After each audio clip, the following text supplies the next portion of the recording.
Nous entendons souvent les expressions vieille âme ou âme jeune. Mais qu'est-ce que ça veut réellement dire? Et d'ailleurs, si vous vous posez les questions suivantes, suis-je une âme vieille ou une âme jeune? Et quelle est la différence entre ces deux? Eh bien, très chère étincelle divine, sachez que dans les minutes subséquentes, je vais vous apporter les réponses aux questions que vous vous êtes toujours posées.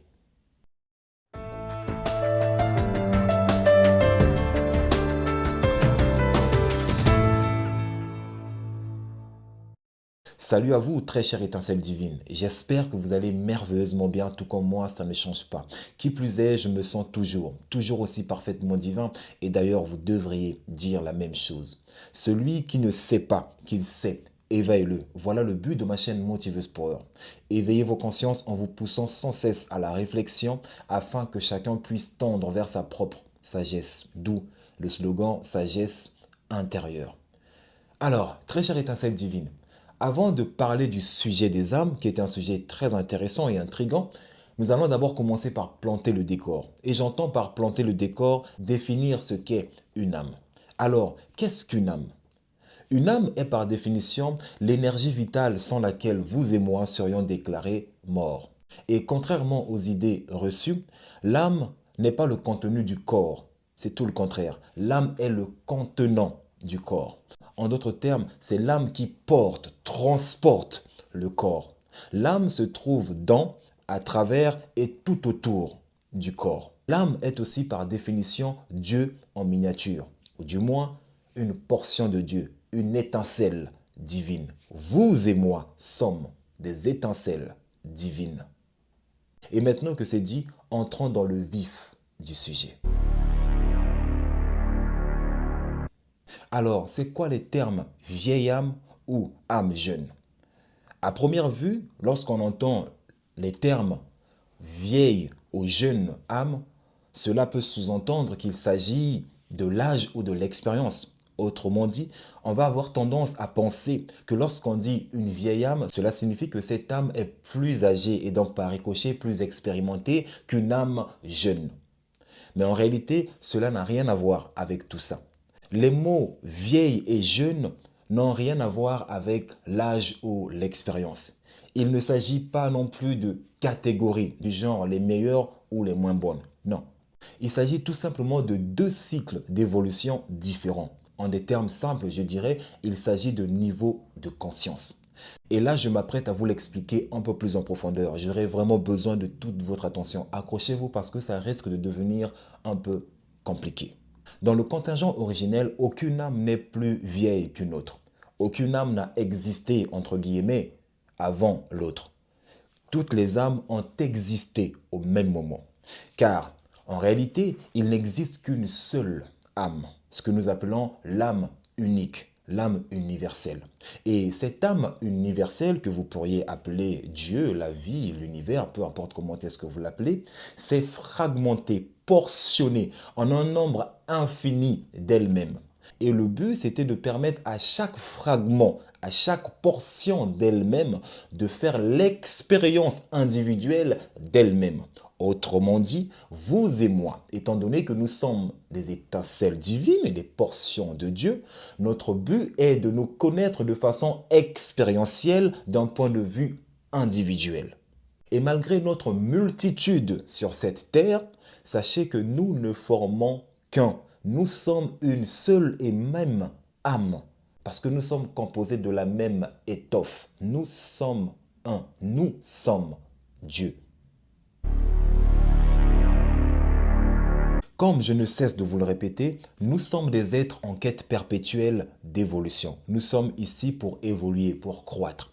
Et nous parcourons le cycle de notre évolution à travers ce qu'on appelle la roue cosmique.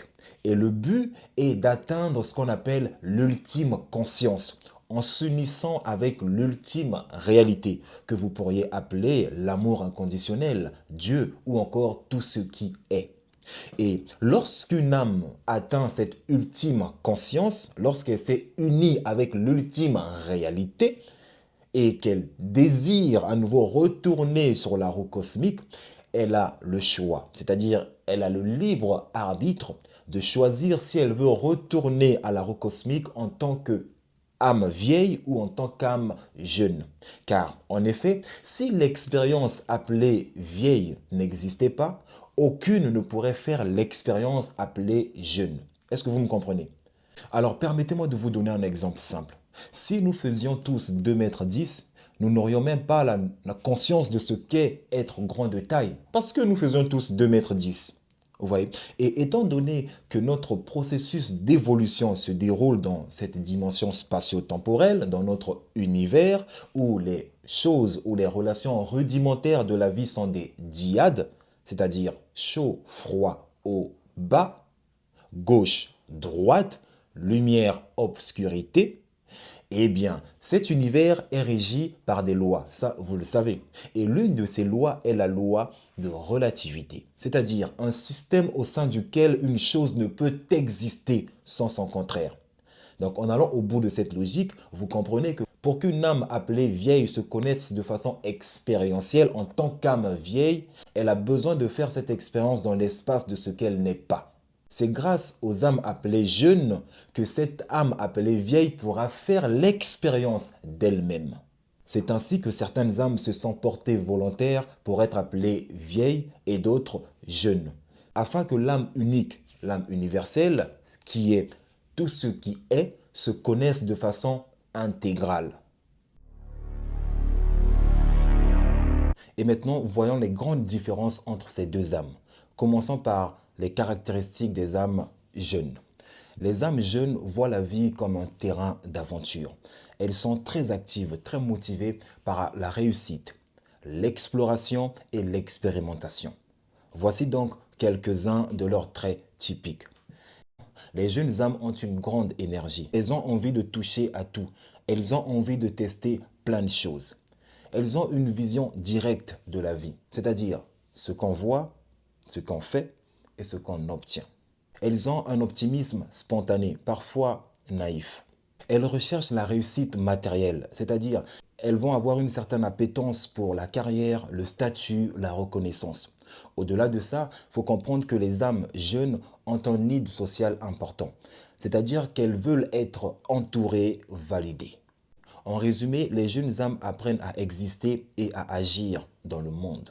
Contrairement aux jeunes âmes, les vieilles âmes ont un rythme de vie plus lent, plus contemplatif. Vous voyez, elles cherchent à comprendre le pourquoi derrière les choses. Voici quelques-uns de leurs traits typiques.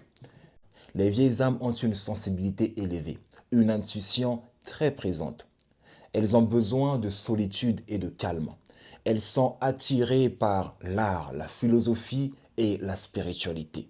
Elles ont le sentiment de ne pas fier avec le monde moderne, c'est-à-dire qu'elles se sentent en décalage avec le monde moderne.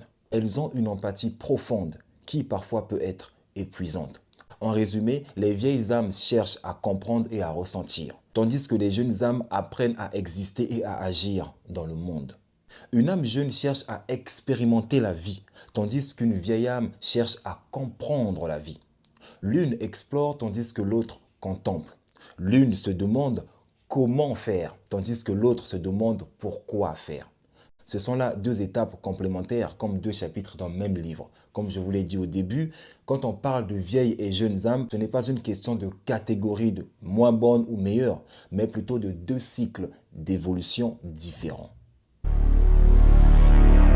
Maintenant que nous avons vu la différence entre une vieille âme et une âme jeune, une question reste en suspens. Comment savoir si je suis une âme vieille ou une âme jeune? Eh bien, si vous vous posez cette question, je vous invite à vous poser les questions suivantes. Premièrement, êtes-vous en quête de nouvelles expériences ou de nouvelles compréhensions? Deuxièmement, pensez-vous être connecté avec les autres ou plutôt vous êtes observateur ou observatrice du monde? Troisièmement, pensez-vous être pressé de vivre votre vie ou plutôt vous êtes en quête de profondeur? Et je vais à nouveau le répéter. Ce que je viens de vous dire, ce ne sont pas des catégories scientifiques. D'accord? Considérez-les plutôt comme des images, des panneaux, des insignes qui nous aident à mieux comprendre nos façons d'être. Parce qu'on peut revêtir les deux aspects de la divinité. C'est-à-dire on peut être une âme jeune tout en revêtant les caractéristiques d'une âme vieille. Vous voyez? Donc, ce n'est pas une étiquette, mais plutôt un spectre. Alors, pourquoi ces notions de vieilles et jeunes âmes nous passionnent tant? Je dirais, c'est parce qu'elles nous aident à mettre des mots sur ce que nous ressentons déjà. Comme par exemple, ce petit décalage avec les autres. Dans mon cas, depuis tout petit, j'ai toujours senti que j'étais en décalage avec les autres. J'avais une certaine maturité qu'ils n'avaient pas, bien qu'on avait le même âge. Vous voyez? Et je vous le dis sans prétention aucune. À l'époque, je ne pouvais pas mettre les mots sur ce que je ressentais déjà. Donc, parler des notions de vieille et jeune âme me permet au fait de mieux comprendre ce que je ressentais. Dans votre cas, ça pourrait être cette maturité ou cette prise de conscience soudaine. Ou bien au contraire, cette envie pressante de vivre. Vous avez tellement envie de vivre vite que vous avez l'impression que vous allez mourir demain. Donc vous avez la pêche, vous voulez vivre vite. Mettre des mots sur ce que nous ressentons déjà nous aide à comprendre nos différences et surtout à accepter notre propre rythme d'évolution. Et vous qui me regardez, d'après tout ce que je viens de dire dans cette vidéo, pensez-vous être une âme vieille ou une âme jeune? Répondez-moi dans les commentaires, j'ai hâte de lire vos réponses. Alors, très chère étincelle divine, si cette vidéo vous a touché, ne la gardez pas pour vous-même, ne soyez pas égoïste. Partagez-la tout autour de vous afin qu'elle touche un nombre infini d'âmes qui sont en quête de telle compréhension et de tel savoir. Je vous suis infiniment reconnaissant. En outre, si vous n'êtes pas encore abonné, abonnez-vous. Commentez, likez et partagez massivement cette vidéo afin qu'elle touche un grand nombre d'âmes en quête perpétuelle de connaissances. C'était Motivus Power. Prenez bien soin de vous et que Dieu vous bénisse.